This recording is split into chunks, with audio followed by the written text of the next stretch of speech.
Hello friends, कैसे हैं? Good evening, very very good evening to all of you. आप सभी लोगों का बहुत बहुत स्वागत है झारखंड जीके के प्रीवियस ईयर क्वेश्चंस के इस क्लास में, जहां पे हम लोग झारखंड जीके के प्रीवियस ईयर क्वेश्चंस के बारे में बात करते हैं। प्रीवियस ईयर क्वेश्चंस का मतलब है कि झारखंड में अब तक जितने भी एग्जाम्स हुए हैं, उन एग्जाम्स में झारखंड जीके से कौन कौन से क्वेश्चंस पूछे जाते हैं, ऐसे कौन कौन से क्वेश्चंस हैं जो कि बार बार रिपीट हुआ है, आगे भी रिपीट होने के चांसेस हैं, आगे भी आप लोगों को वो क्वेश्चंस पूछे जा सकते हैं। ऐसे कौन-कौन से क्वेश्चंस हैं जिससे बच्चे बार-बार कंफ्यूज होते हैं, क्वेश्चंस को किस तरीके से एग्जाम्स में घुमा के पूछा जाता है। आप तो पढ़ के पूरा अच्छे तरीके से जाते हैं, लेकिन आपको घुमा दिया जाता है, आपको कंफ्यूज किया जाता है।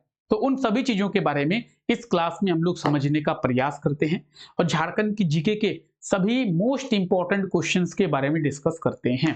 ठीक है, चलिए तो क्लास को शुरू करें। हम लोग क्लास शुरू करते हैं।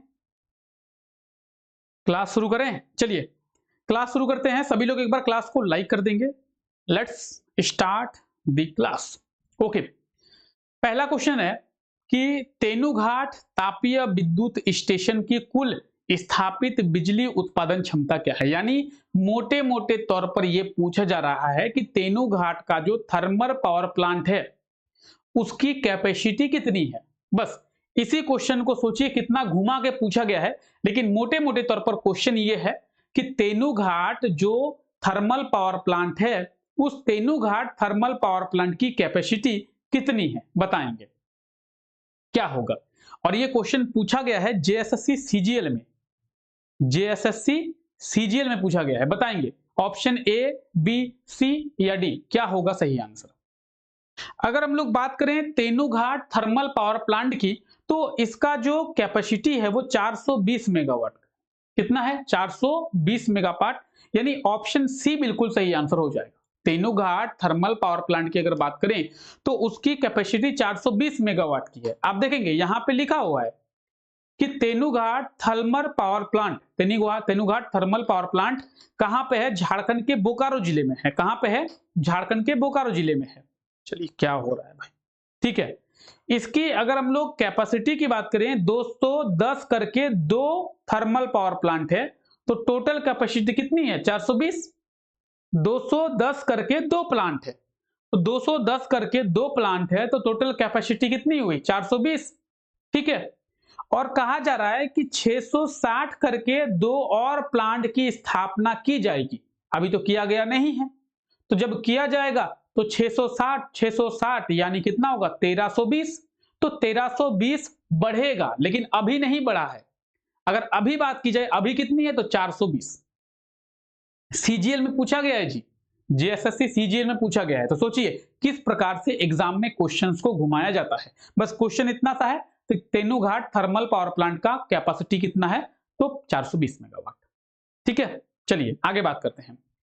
कौन से ऑर्गेनाइजेशन का नाम बदलकर आदिवासी महासभा किया गया था? बताएंगे। बिल्कुल बहुत आसानी से आंसर दे सकते हैं। अगर आपने झारखंड के बारे में थोड़ी सी भी पढ़ी है, झारखंड के बारे में थोड़ा सा भी रिसर्च किया है, तो आपको पता होगा कि कौन से संगठन यानी किस ऑर्गेनाइजेशन का नाम बदलकर आदिवासी महासभा किया गया था। तो बिल्कुल जो भी इसका सही आंसर होगा, जल्दी से एक बार आप लोग कमेंट करके बता दें।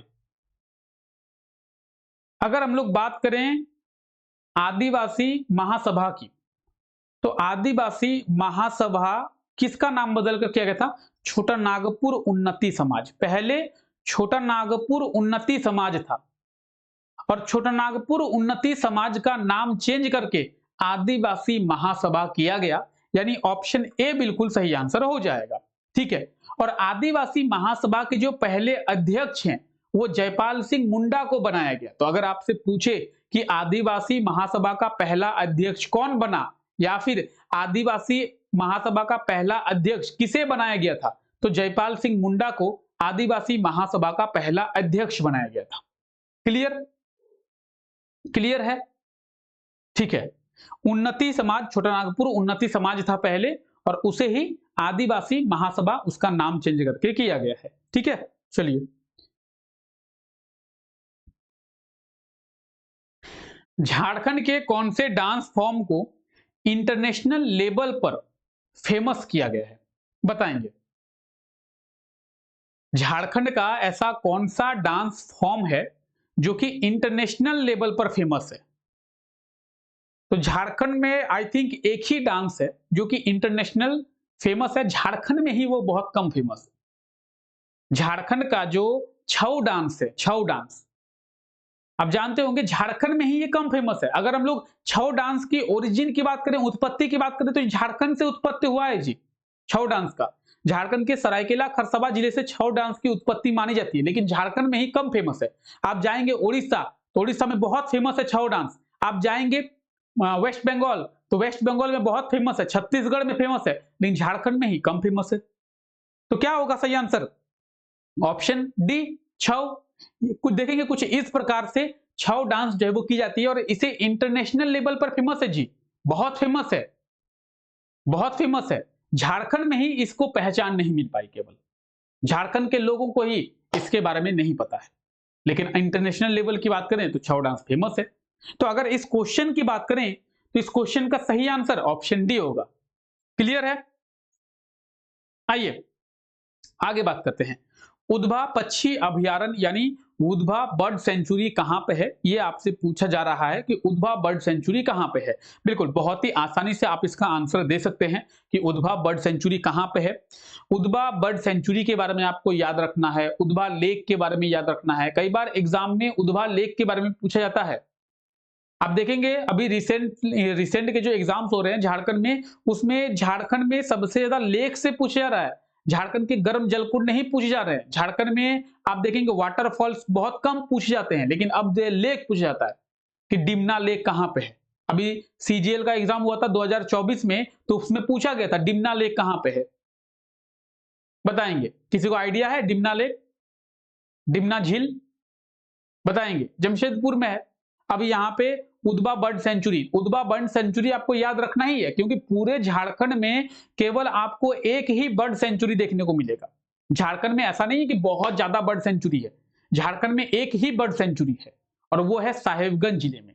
साहेबगंज में उधवा बर्ड सेंचुरी के साथ साथ उधवा लेक भी है, उधवा झील भी है। तो ऑप्शन अगर हम लोग बात करें तो ऑप्शन हमारा सी बिल्कुल सही आंसर हो जाएगा, साहेबगंज।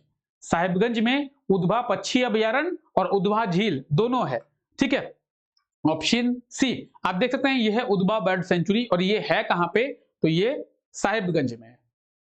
ठीक है, कहां पे है? साहिबगंज में। साहिबगंज में उधवा लेक भी है। ठीक है, आइए आगे बात करते हैं। झारखंड में आदिवासी जनजातियों के फूलों का त्योहार का क्या नाम है? यानी जो आदिवासी जनजाति हैं वो लोग फूलों का त्योहार किसे मानते हैं? कौन से पर्व को फूलों का त्योहार मानते हैं? बताएंगे कौन से पर्व को वो लोग फूलों का त्योहार मानते हैं आदिवासी लोग? बताएंगे? जनजातियों के लिए फूलों का त्योहार कौन सा होता है? अगर हम लोग फूलों के त्योहार की बात करें, कई बार जेपीएससी और जेएसएससी के द्वारा पूछा गया फेवरेट क्वेश्चन है। फूलों का त्योहार होगा सरहुल।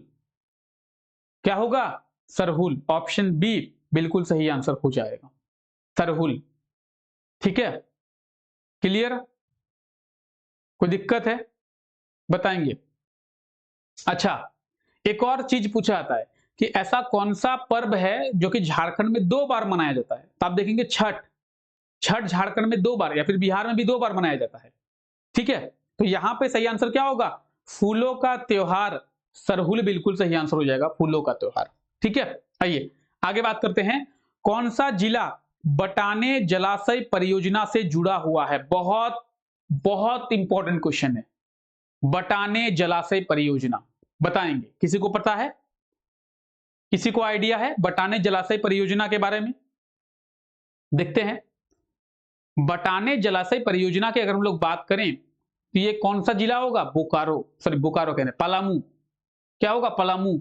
ऑप्शन ए बिल्कुल सही आंसर होगा। बटाने जलाशय परियोजना से पलामू जुड़ा हुआ है। देखिए झारखंड के पलामू जिले में आपको बटाने जलाशय परियोजना देखने को मिलेगा।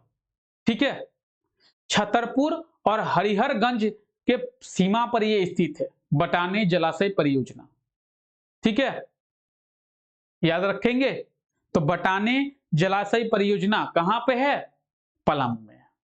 चलिए, कनाडा बांध या फिर कनाडा डैम झारखंड के किस जिले में स्थित है? बताएंगे।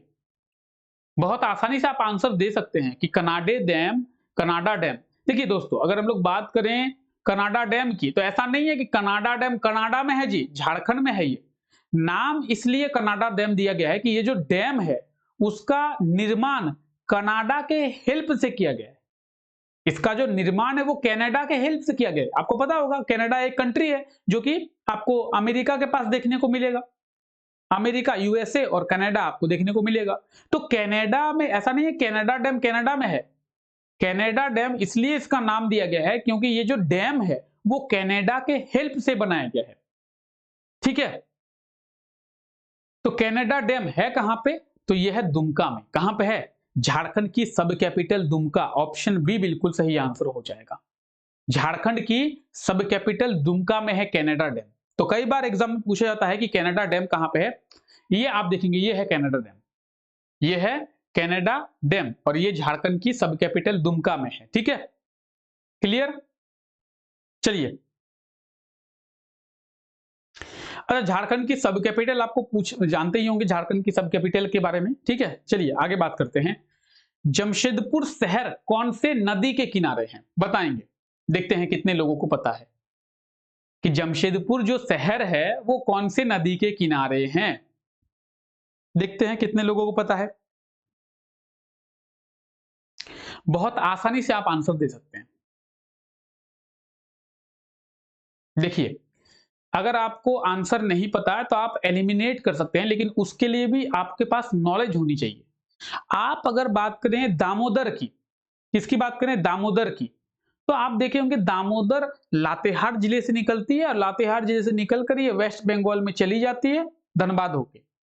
लातेहार जिले से निकलकर धनबाद होके वेस्ट बंगाल में चली जाती है। तो नीचे साइड में तो जाती ही नहीं है।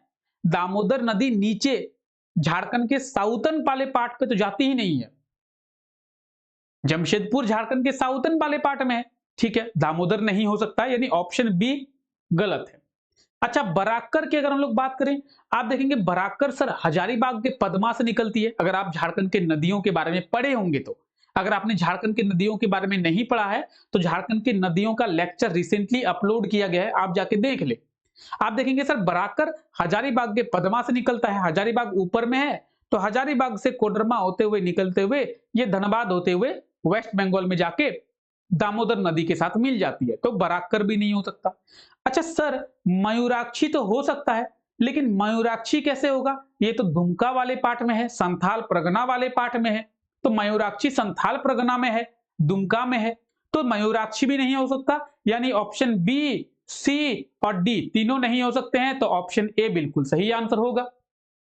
स्वर्णरेखा क्या होगा? स्वर्णरेखा, क्योंकि दामोदर वेस्ट बंगाल चली जाती है धनबाद होके, तो नीचे झारखंड के साउथर्न वाले पार्ट में जाती ही नहीं है। बराकर नदी ऊपर हजारीबाग से निकलते हुए धनबाद होके जाके दामोदर में मिल जाती है, वो भी नहीं हो सकता। अगर मयूराक्षी की बात करें तो ये दुमका वाले एरिया में है।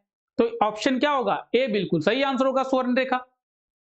तो इतना एलिमिनेट करने के लिए, एलिमिनेशन मेथड का यूज करने के लिए भी आपके पास नॉलेज होनी चाहिए। खैर आगे बात करते हैं। तो ये आप क्या बोलते हैं, स्वर्णरेखा नदी देख रहे हैं और ये जो है वो जमशेदपुर स्वर्णरेखा नदी के किनारे स्थित है। ठीक है, चलिए आगे बात करते हैं। झारखंड का टोटल एरिया कितना है ये पूछा जा रहा है आपसे। आज का लगता है सबसे इजीएस्ट क्वेश्चन है। जब भी झारखंड के बारे में कोई पढ़ता है तो सबसे पहले झारखंड के एरिया के बारे में ही समझता है कि झारखंड का टोटल एरिया कितना है। बताएंगे झारखंड का टोटल एरिया, आप बहुत ही इजीली बता पाएंगे कि झारखंड का टोटल एरिया कितना है। बताएंगे एक बार, सही आंसर क्या होगा जी? तो झारखंड के टोटल एरिया की अगर बात करें 79,714 किलोमीटर स्क्वायर का, तो कहां पे है 79,714? ऑप्शन सी, ऑप्शन सी बिल्कुल सही आंसर हो जाएगा। 79,714 किलोमीटर स्क्वायर झारखंड का टोटल एरिया है। ठीक है, जो कि पूरे देश का 2.42% है। झारखंड का ये जो टोटल एरिया है वो पूरे देश का 2.42% एरिया है। अगर आपसे पूछे कि एरिया के मामले में पूरे देश में झारखंड का रैंक कौन सा है, तो 15वां है। ठीक है, जम्मू कश्मीर के अलग होने के बाद, जम्मू कश्मीर और लद्दाख के अलग होने के बाद पूरे देश में झारखंड का जो रैंक है एरिया वाइज वो 15 है, यानी झारखंड से बड़े बड़े 14 राज्य हैं भारत में। ठीक है, चलिए ये झारखंड का टोटल एरिया आप जो देख रहे हैं 79,714 किलोमीटर स्क्वायर का है। ठीक है, आइए एक और चीज, कई बार एग्जाम में पूछा जाता है कि झारखंड का लेंथ कितना है, विड्थ कितना है, यानी झारखंड की लंबाई और चौड़ाई। तो अगर हम लोग झारखंड की लंबाई की बात करें, ठीक है, तो झारखंड की जो लंबाई है, पेन का कलर चेंज कर लेते हैं, झारखंड की जो लंबाई है ये झारखंड की लंबाई कहते हैं इसे, यानी उत्तर से दक्षिण झारखंड की लंबाई है 380 किलोमीटर और झारखंड की चौड़ाई जिसे पूर्व से पश्चिम कहते हैं 463 किलोमीटर। ठीक है, तो झारखंड की लंबाई 380 उत्तर दक्षिण और झारखंड की चौड़ाई जो है वो ज्यादा है लंबाई से, तो चौड़ाई कितनी है 463 किलोमीटर, 463 किलोमीटर। तो याद रखेंगे झारखंड की लंबाई, झारखंड की चौड़ाई। ठीक है, कांग्रेस का 53वां अधिवेशन रामगढ़ जिले में कब हुआ था? अच्छा, अगर एग्जाम में ये पूछे कि कांग्रेस का कौन सा अधिवेशन रामगढ़ में हुआ था तो उसके बारे में आपको पता होना चाहिए। 53वां कांग्रेस का कौन सा अधिवेशन रामगढ़ में हुआ था? तो कांग्रेस का 53वां अधिवेशन रामगढ़ में हुआ था। अच्छा, कब हुआ था बताएंगे? बताएंगे कांग्रेस का कौन सा अधिवेशन रामगढ़ में हुआ था? तो 53वां। हुआ कब था? तो ये 1940 में हुआ था। कब हुआ था? 1940 में। ऑप्शन बी बिल्कुल सही आंसर हो जाएगा। ठीक है, चलिए अंग्रेजों के द्वारा झारखंड के वीर नायक तिलका मांझी को फांसी दिया गया था कब? यानी अंग्रेजों के द्वारा तिलका मांझी को कब फांसी दिया गया था? अच्छा, आपको पता है कहां पे दिया गया था? सबसे पहले तो आंसर की बात करते हैं, इसका सही आंसर क्या होगा कमेंट करके आप लोग बताइए कि अंग्रेजों के द्वारा झारखंड के वीर नायक तिलका मांझी को कब फांसी दिया गया था? अगर हम लोग बात करें, देखिए स्वतंत्रता सेनानियों की बात करें तो तिलका मांझी भारत के प्रथम स्वतंत्रता सेनानी माने जाने चाहिए। इन्होंने अंग्रेजों के खिलाफ बिगुल ठोक दिया था।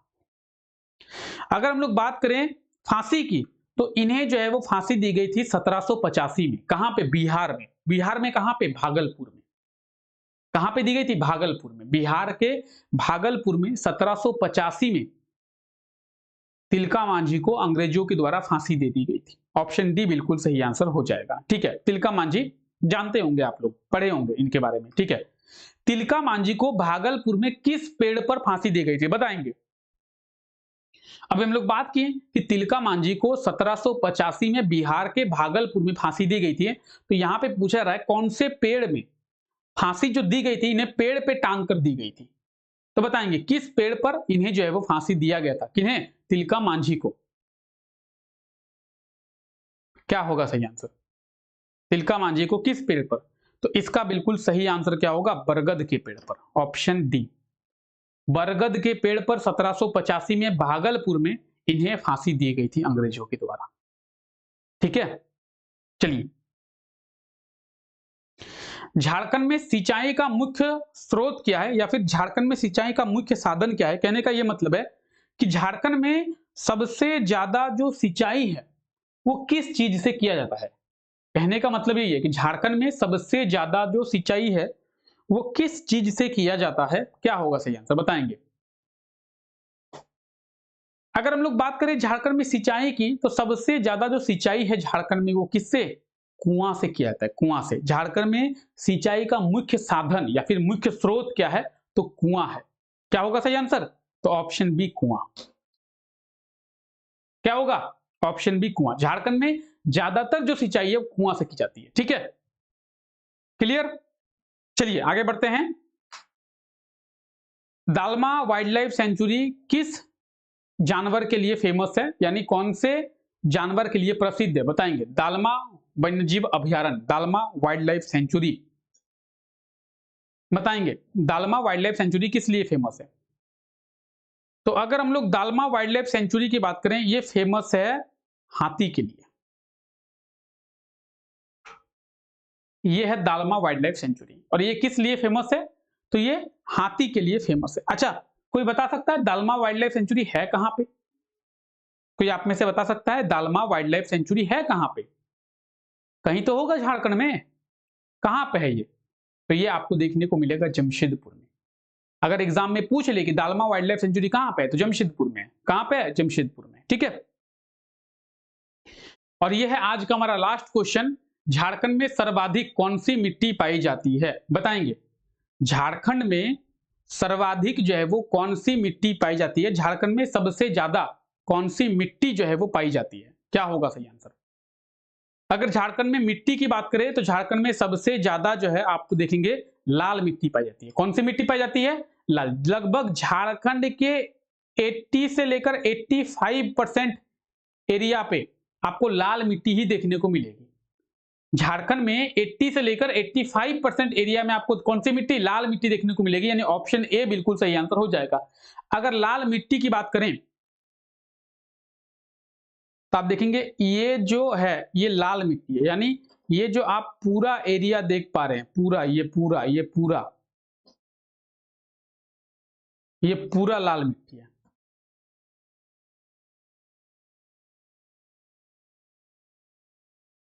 ये जो पूरा आप एरिया देख रहे हैं वो लाल मिट्टी का है।